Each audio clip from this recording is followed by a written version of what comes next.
Class 10 computer का ये हमारा चैप्टर नंबर 8 जो कि चैप्टर का नाम है हमारा स्ट्रिंग मैनिपुलेशन। ठीक है, इसके अंतर्गत कुछ 4 से 5 टॉपिक हैं या फिर समथिंग थोड़े से ज़्यादा होंगे। हाँ, कुछ 6 टॉपिक हैं जो कि इम्पोर्टेंट हैं एंड ये टॉपिक आपको इस चैप्टर में जानना है, बहुत ही ज़्यादा ज़रूरी है। क्योंकि अगर क्वेश्चन भी पूछे जाएंगे तो इन्हीं टॉपिक के रिलेटेड ही क्वेश्चन आपको इस चैप्टर से देखने को मिलेंगे।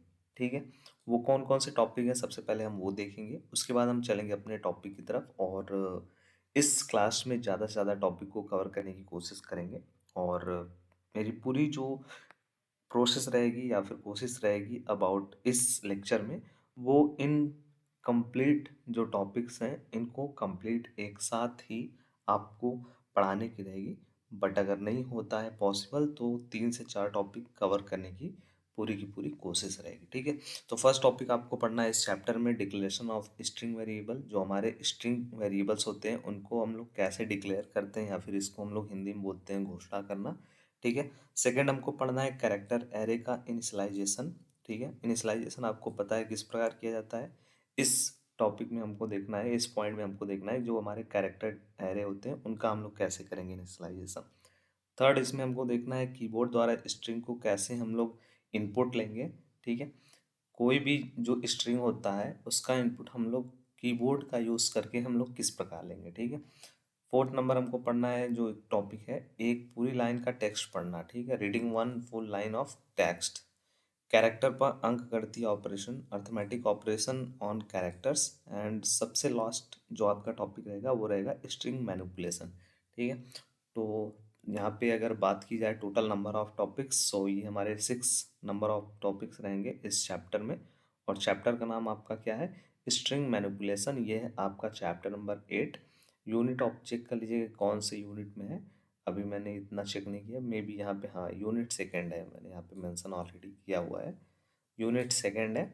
चैप्टर नंबर आपका 8 है स्ट्रिंग मैनिपुलेशन। ठीक है, तो सबसे पहले आपको जानना चाहिए अबाउट स्ट्रिंग के बारे में, एक्चुअल में स्ट्रिंग होता क्या है। ठीक है, तो उससे संबंधित कुछ यहाँ पे 2-4 डेफिनेशन यहाँ पे आपको दिए गए हैं और उससे संबंधित आपको कॉन्सेप्ट क्लियर किया गया है। ठीक है, तो सबसे पहले स्ट्रिंग क्या होता है उसको देखते हैं। वर्डों का जो ग्रुप होता है उसी को हम लोग क्या कहते हैं, स्ट्रिंग कहते हैं। ठीक है, वर्डों के किसी समूह को जो युगल संदर्भ चिन्हों के बीच में लिखे गए होते हैं उन्हें स्ट्रिंग कांस्टेंट कहते हैं। जैसे यहाँ पे दिया गया है हेलो गुड मॉर्निंग। ठीक है, यहाँ पे आपको दिया गया है जो डबल कॉट्स होता है उसके बीच में जो भी आपके लेटर्स लिखे होते हैं या फिर ग्रुप ऑफ लेटर्स होते हैं वो हमारे क्या होते हैं, वो हमारे स्ट्रिंग कहलाते हैं। ठीक है, स्ट्रिंग कांस्टेंट कहते हैं उसको हम लोग। और नीचे दिया गया है स्ट्रिंग के भीतर कुछ विशेष चिन्हों को नहीं लिखा जा सकता है। ठीक है, स्ट्रिंग के अंतर्गत हम लोग कुछ जो स्पेशल सिंबल्स हैं उनका यूज़ नहीं कर सकते हैं। इन चिन्हों का स्ट्रिंग में प्रयोग करने के लिए आपको एस्केप सीक्वेंस का उपयोग किया जाता है। ठीक है, जैसे यहाँ पे दिया गया है डबल कोट्स के अंतर्गत हेलो, उसके बाद यहाँ पे गुड मॉर्निंग, इसके बाद लिखना होता है तो इसे हम लोग इस प्रकार लिखेंगे। सबसे पहले हम लिखेंगे प्रिंटफ, फिर उसके बाद डबल कोट्स के अंतर्गत हम लोग यहाँ पे स्लैश का यूज़ करेंगे, फिर उसके बाद हेलो, फिर उसके बाद गुड मॉर्निंग, फिर स्लैश, फिर डबल कोट्स को ऑफ करेंगे। ठीक है, इस प्रकार हम लोग यूज़ करेंगे। ठीक है, नीचे आपको एक और डिफिनेशन दिया गया है। स्ट्रिंग जो होता है एक कैरेक्टर एरे होता है जिसकी जो समाप्ति होती है नल कैरेक्टर द्वारा होती है। नीचे दिखाए गए उदाहरण में एक जो कैरेक्टर एरे है उसको डिक्लेयर किया गया है जिसे स्ट्रिंग कहा जाता है। ठीक है, जैसे देखो यहाँ पे कैरेक्टर, ठीक है, कैरेक्टर एरे को एक बनाया गया है और उसको डिक्लेयर किया गया है। नंबर ऑफ यहाँ पे दे दिया गया है कितने नंबर ऑफ एरे रहेंगे उसमें, नंबर ऑफ यहाँ पे दे दिया गया है, टोटल देख लीजिए। ठीक है, तो ये था हमारा अबाउट, थोड़ा बहुत आपको ओवरव्यू स्ट्रिंग के बारे में एक्चुअल में क्या होता है। ठीक है, तो सबसे जो मेन इम्पॉर्टेंट थिंग है वो ये है कि डबल कोट्स के अंतर्गत अगर वो लिखा रहता है, ग्रुप ऑफ लेटर्स रहते हैं तो वो स्ट्रिंग ही कहलाते हैं। ठीक है, सेकंड हमारा जो अब बात करते हैं अपने टॉपिक की तरफ, तो पहला जो हमारा टॉपिक है वो है हमारा डिक्लेरेशन करना स्ट्रिंग वेरिएबल का। ठीक है, तो सी में जो हमारा स्ट्रिंग डाटा टाइप नहीं पाया जाता है किंतु कैरेक्टर एरे की सहायता से हम लोग स्ट्रिंग का प्रयोग कर सकते हैं और किसी स्ट्रिंग वेरिएबल की डिक्लेरेशन सामान्य प्रोसेस के द्वारा हम लोग करते हैं। ठीक है, तो सबसे पहले उसके लिए हम लोग क्या करते हैं, सबसे पहले उसके लिए कैरेक्टर टाइप का एक स्ट्रिंग बनाते हैं हम लोग। ठीक है, डेटा टाइप डिक्लेयर करते हैं, फिर उसके बाद स्ट्रिंग का नाम लिखते हैं और उसके बाद उसका साइज जो है वो यहाँ पे लिखते हैं। ठीक है, जो हमारा ब्रैकेट होता है उसके अंतर्गत हम लोग साइज डिक्लेयर करते हैं कि स्ट्रिंग का जो साइज क्या रहेगा। ठीक है, इस स्ट्रिंग का, या फिर जो हमने कैरेक्टर टाइप का स्ट्रिंग नेम जो डिक्लेयर किया गया है उसका लेंथ क्या रहेगा। ठीक है, जैसे देख लीजिए यहाँ पे 2-3 एग्जांपल दिए गया है। कैरेक्टर टाइप का एक स्ट्रिंग नेम है, उसका साइज 10 दिया गया है। यहाँ पे कैरेक्टर टाइप का एक स्ट्रिंग बनाया गया है जिसका नाम है सब्जेक्ट, और उसका जो साइज है वो 20 दिया गया है। ठीक है, तो ये होता है हमारा डिक्लेरेशन ऑफ स्ट्रिंग वेरिएबल। जो हमारा स्ट्रिंग वेरिएबल है उसका डिक्लेरेशन हम लोग किस प्रकार करते हैं, तो उसका हम लोग डिक्लेयर का जो करने का फॉर्मेट है वो क्या है। सबसे पहले हम लोग कैरेक्टर टाइप का एक डेटा टाइप वहाँ पे लाते हैं, लिखते हैं, फिर उसके बाद उस स्ट्रिंग का हमको नाम लिखना है। ठीक है, स्ट्रिंग का नाम क्या होना चाहिए, फिर उसके बाद इस ब्रैकेट को ओपन करेंगे, उसके अंतर्गत उसकी लेंथ को डिसाइड करेंगे, डिक्लेयर करेंगे। ठीक है, तो बहुत ही इजी पॉइंट है और बहुत ही बेसिक सा ही है। अगर आपने प्रीवियस चैप्टर्स के जो लेक्चर्स हैं उनको देखा हुआ है तो डिक्लेरेशन, इनिशियलाइजेशन, ये सब बहुत ही कॉन्सेप्ट आप सभी के लिए अभी इजी हो गया होगा समझना। कैरेक्टर एरे का इनिशियलाइजेशन हम लोग किस प्रकार करेंगे। ठीक है, ये था आपका डिक्लेरेशन करना। सबसे पहले हम लोग किसी भी चीज़ को डिक्लेयर करते हैं, फिर उसके बाद उस जिसको हम लोग डिक्लेयर किए रहेंगे उसको हम लोग इनिशियलाइज करेंगे। ठीक है, तो देखिए यहाँ पे सी में कैरेक्टर एरे को इनिशियलाइजेशन करने का तरीका एक सिंपल लैंग्वेज में है। ठीक है, कि आप सीधे कैरेक्टर वेरिएबल की मान को उसमें स्टोर कर सकते हैं, या फिर आप स्ट्रिंग लिटरल का यूज़ कर सकते हैं। ये दो दोनों तरीके हैं वो आप सभी यूज़ कर सकते हैं। सो जो हमारा कैरेक्टर एरे का इनिशियलाइजेशन करने का प्रोसेस है वो क्या है, दो प्रोसेस है।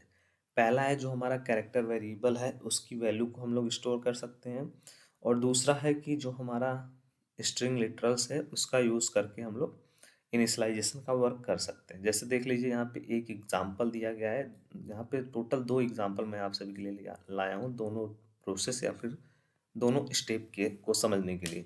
सबसे पहले आपका इंक्लूड स्टूडियो डॉट एच, ये आपका हेडर फाइल है। ठीक है, इंट मेन फंक्शन यहाँ पे आपने डिक्लेयर किया गया है।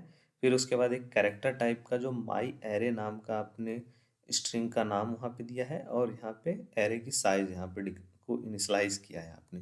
ठीक है, डिक्लेयर आपने कर दिया, उसके बाद इनिशलाइज कर देना। इनिशलाइज का मतलब ये होता है कि जो आपने वैल्यू दिया हुआ है उसको और भी ज़्यादा विस्तार करना। ठीक है, या फिर आपने कोई भी चीज़ जब डिक्लेयर कर दिया है उसको और भी ज़्यादा आपको एक्सप्लेन करना, वो इनिशलाइजेशन के अंतर्गत आता है। या फिर जैसे मान लीजिए हमने कोई भी एक एरे बना लिया। ठीक है, एक एरे मैंने कोई भी बना लिया, और उस एरे का जो हमने लिमिट दे दिया वो क्या दे दिया, 5 दे दिया। ठीक है, या फिर कह लें साइज हमने 5 दे दिया। अभी जो हमारा एरे है उसको अगर हमको मान लीजिए इसी को हमको इनिशियलाइज करना है तो हम कैसे करेंगे। ठीक है, मान लो हमने 1 2 3 4 5, ठीक है, ये नंबर हमने लिख दिया। अब ये क्या हुआ, अब हमने ये इसको क्या किया, इसको इनिशियलाइज कर दिया। डिक्लेरेशन का स्टेप ये था, विस्तार कर दिया यहाँ पे, तो ये हो गया हमारा इनिशियलाइजेशन का स्टेप। ठीक है, थर्ड पॉइंट लेने से पहले हमारा जो सेकंड है स्ट्रिंग लिटरल्स का हम लोग यूज़ करके किस प्रकार इनिशियलाइजेशन करेंगे।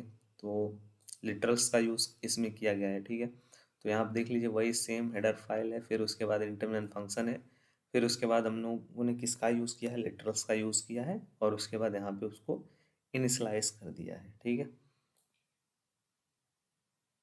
थर्ड नंबर हमारा पॉइंट है हमारा इनपुट लेने का, कि कीबोर्ड द्वारा जो हमारा स्ट्रिंग है उसका हम लोग किस प्रकार इनपुट लेंगे। तो उसके लिए एक हम लोग फंक्शन का यूज़ करते हैं। किसी भी जो भी हमारा एक फंक्शन दिया गया होता है उसका हम लोग यूज़ करके कीबोर्ड द्वारा हम लोग इनपुट ले सकते हैं। ठीक है, जैसे सी में जो हमारा कीबोर्ड से स्ट्रिंग प्राप्त करने के लिए हम स्कैन एफ फंक्शन का इस्तेमाल कर सकते हैं, जिसमें जो हमारा परसेंटेज एस फॉर्मेट होता है वो स्पेसिफायर का उपयोग स्ट्रिंग प्राप्त करने के लिए होता है। ठीक है, यहाँ पे एक एग्जांपल आपको दिया गया है, वो आपका जो एग्जांपल है उसको आप देखोगे तो आपको समझ में आ जाएगा कि आप किस प्रकार आप किसी प्रोग्राम में इनपुट ले इनपुट आप करोगे, कोई भी स्ट्रिंग आप इनपुट कैसे लोगे, ठीक है।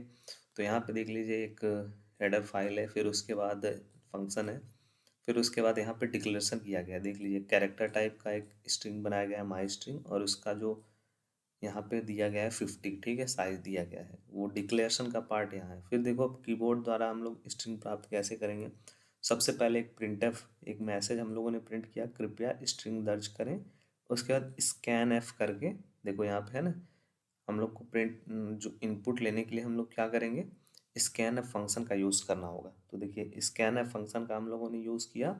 उसके बाद परसेंटेज एफ्स फॉर्मेट स्पेसिफायर का उपयोग करना होगा। परसेंटेज एस का हम लोगों ने यूज़ किया इनपुट लेने के लिए। उसके बाद माई स्ट्रिंग, ठीक है। फिर उसके बाद क्या हुआ, प्राप्त के जो हम लोगों ने इनपुट लिया हुआ है स्ट्रिंग, उसको हम लोगों ने प्रिंट एप करके उसको परसेंटेज एस और न्यू लाइन, ठीक है, यन, यहाँ से हम लोगों ने उसको क्या कर दिया, प्रिंट कर दिया वैल्यू को, ठीक है।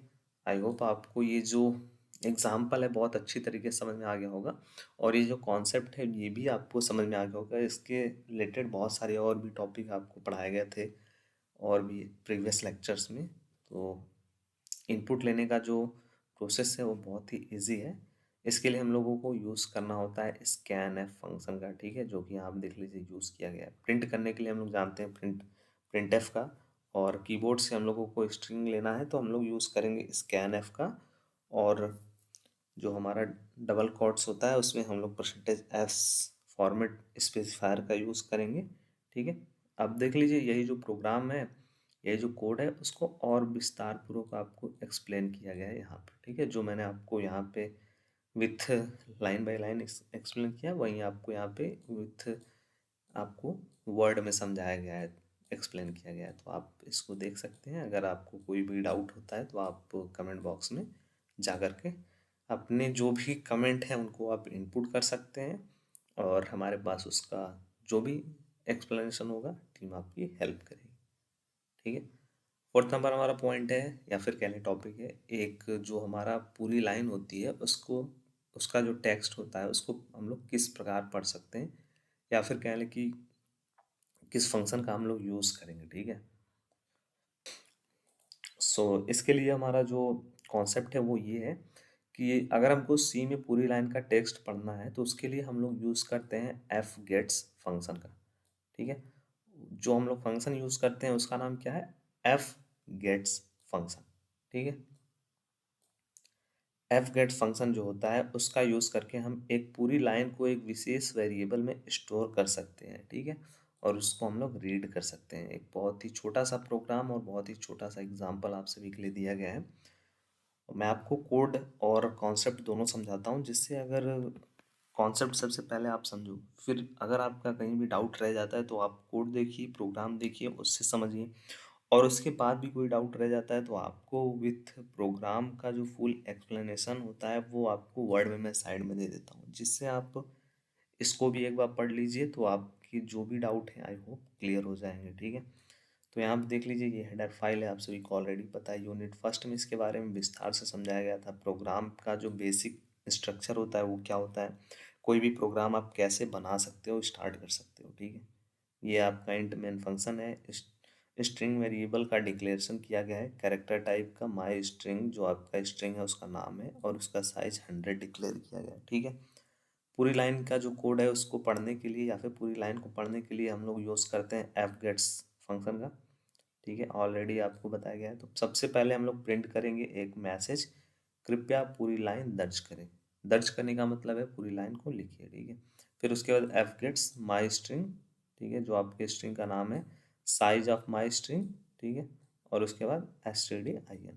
फिर उसके बाद हमारा जो भी इनपुट लाइन रहेगा उसके हम लोग प्रिंट कर देंगे यहाँ पे परसेंटेज के थ्रू, ठीक है। तो देख लीजिए यहाँ पे बताया गया है इस उदाहरण में एफ गेट्स जो हमारा माई string size of my string string के माध्यम से हम stdin से पूरी लाइन प्राप्त करते हैं और इसे माई स्ट्रिंग वेरिएबल में स्टोर करते हैं।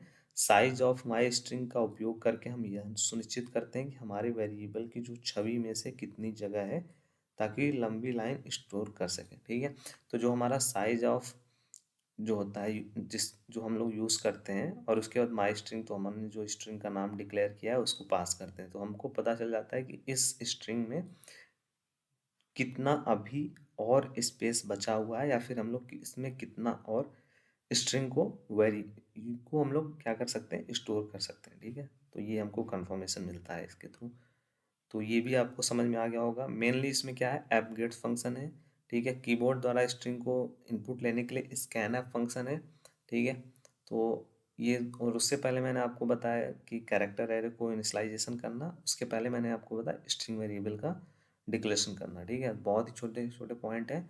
उसके बाद जो है आपका कैरेक्टर पर अर्थमेटिक ऑपरेशन और स्ट्रिंग मैनिपुलेशन एक्चुअल में क्या होता है, फिर उसके बाद इसके क्वेश्चन आंसर। ठीक है, तो ये आपका रहेगा नेक्स्ट लेक्चर में, या फिर कह लें इसका पार्ट 2 आएगा, उसमें रहेगा। ठीक है, सो इस लेक्चर के जितने भी कॉन्सेप्ट हैं, आई होप आपको क्लियर हो गए होंगे। नहीं हुए हैं तो जरूर से कमेंट बॉक्स में डाउट लिखना ना।